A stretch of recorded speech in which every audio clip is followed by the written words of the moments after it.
Paano kung sabihin ko sa'yo na more than 70% ng mga tao ay laging namomroblema sa pera? Paano nga ba iiwasan ng ma-stress sa pera? Ang goal ay lumaki ang income, makapag-invest, at maging maalwan ang retirement. Hindi magmukhang mayaman pero wala naman. Nandito ang 5 dahilan bakit dapat magmukha kang simple para mas maging maunlad ang iyong finances. Number 1, mas magiging kontento sa buhay. Ang pagkakaroon ng simple at humble na pamumuhay ay mas nagbibigay sa iyo ng kasiyahan at maging kontento sa buhay. I-analyze mo ang mga milestones sa buhay mo. Nung nagkaroon ka ng promotion, nakabili ka ng bagong sasakyan, nakabili ka ng mas maayos na bahay, di ba mas tumataas ang standards at expectations mo? Pagpatuloy mo itong hinahabol, never-ending game ang pagde-desire mo sa mga ganitong bagay. Nung nagkaroon ka ng sariling sasakyan, di ba ang saya-saya mo? Nung nakita mo ang kaibigan mo na may mas magandang sasakyan, di ba nawala ang saya mo? Alam mo ba na merong study na kahit gaano kadami ang pera mo at mga bagay na meron ka, yung overall level ng happiness natin ay pareho lang at hindi significantly tumataas.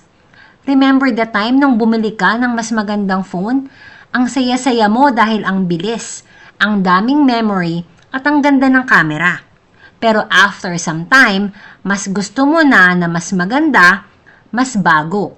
At pag ganyan ang mindset, wala nang katapusan ang paghabol sa mas magaganda at mas mahal na mga bagay. Nawawalan ka ng contentment sa buhay. At mas lalo pa itong pinapalala ng social media dahil lagi kang mape-pressure na mas gumastos para magmukhang may pera at successful. Pero kung magiging simple ka lang, magiging kontento ka sa buhay mo, at mawawalan ka ng feeling na sumabay at makipagkompetensya sa ibang tao. Ang pagiging kontento ay makakatulong sa finances mo dahil ang ekstrang pera mo sa pagiging simple ay mapupunta sa ipon at investment mo. Pa-comment po below kung simple ka lang, ang pamumuhay mo din ay simple pero marami kang ipon. Type ako in the comment section.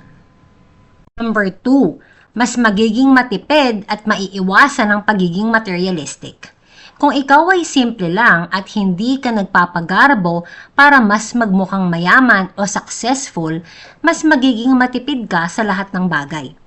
Hindi mo kakailanganin bumili ng mga mamahaling branded na gamit para mapakita sa iba na mas magaling ka kaysa sa kanila.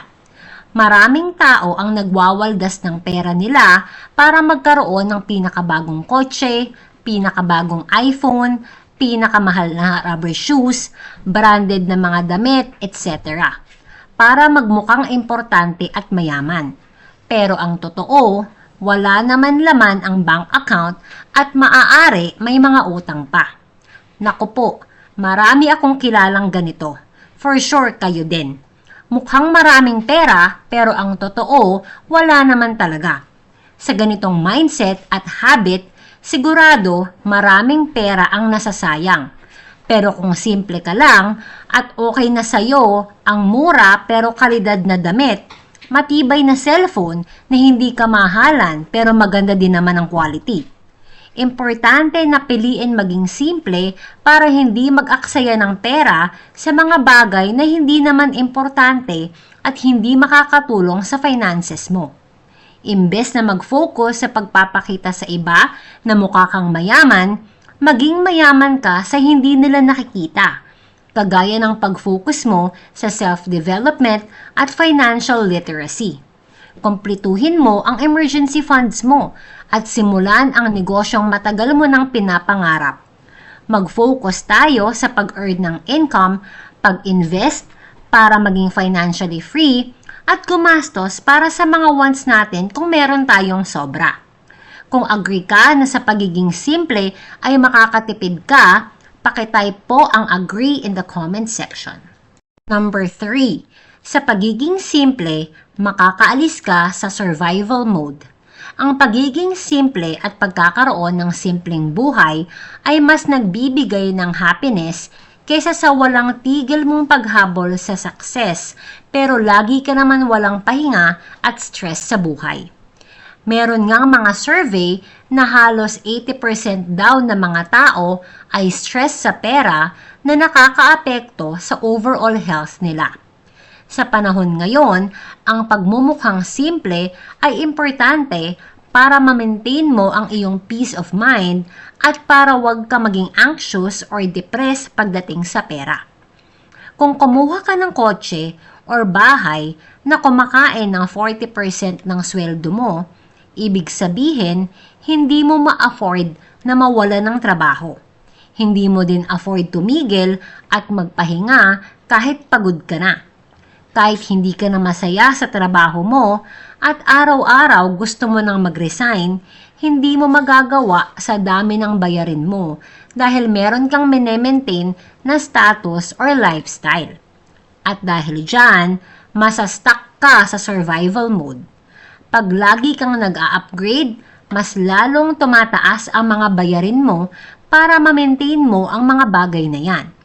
Kung motivated ka na makaalis sa survival mode, type free in the comment section. Number 4, maiiwasang magkaroon ng maling kaibigan or ng maling partner. Maraming tao ngayon ang nagja-judge sa panglabas na itsura. Karamihan sa mga taong ito ang ayaw mong maging parte ng buhay mo. Marahil, marami dyan ay kakaibiganin ka lang dahil mukha kang mayaman at successful. Pero pag nalaman nila na hindi ka naman talaga mayaman or hindi ka successful, marami sa akala mong kaibigan ay hindi mo na mararamdaman. Pero kung mukha ka lang simple, ma-attract mo ang mga taong hindi lang pera ang habol sa'yo. Sa pagiging simple, makakaiwas ka sa mga taong material lang na bagay ang habol sa'yo. Na magiging mabait lang sa'yo dahil may pera ka, pero pag nagkaroon ka na ng problema sa pera, ay iiwan ka. Kaya importante, maging simple ka lang para ang ma-attract mo sa buhay mo ay ang mga totoong tao at hindi yung mga toxic. Meron na ba sa inyong naka-experience ng ganitong mga tao? Kung na-experience mo na ito, i-share mo naman sa comment section ang experience mo para makatulong sa ibang mga kasama natin sa community natin dito. Number 5, mas makakapag-focus ka sa financial goals mo. Ano ba ang financial goals mo ngayon? Magkaroon ng sariling negosyo? Magkaroon ng real estate na paupahan? Makapagsimula ng emergency fund? Or mag-open ng MP2 para sa investment? Makapag-retire ng maaga para mas magkaroon ng freedom sa oras? Mas mabilis mong ma-achieve itong mga pangarap mo kung magiging simple ka lang dahil ang pera mo ay hindi mapupunta sa mga maling gastusin at maifo-focus mo ang pera mo sa mga financial goals mo na matagal mo nang pinapangarap. Hindi kailangang magmukhang mayaman upang maramdaman ang kasaganahan.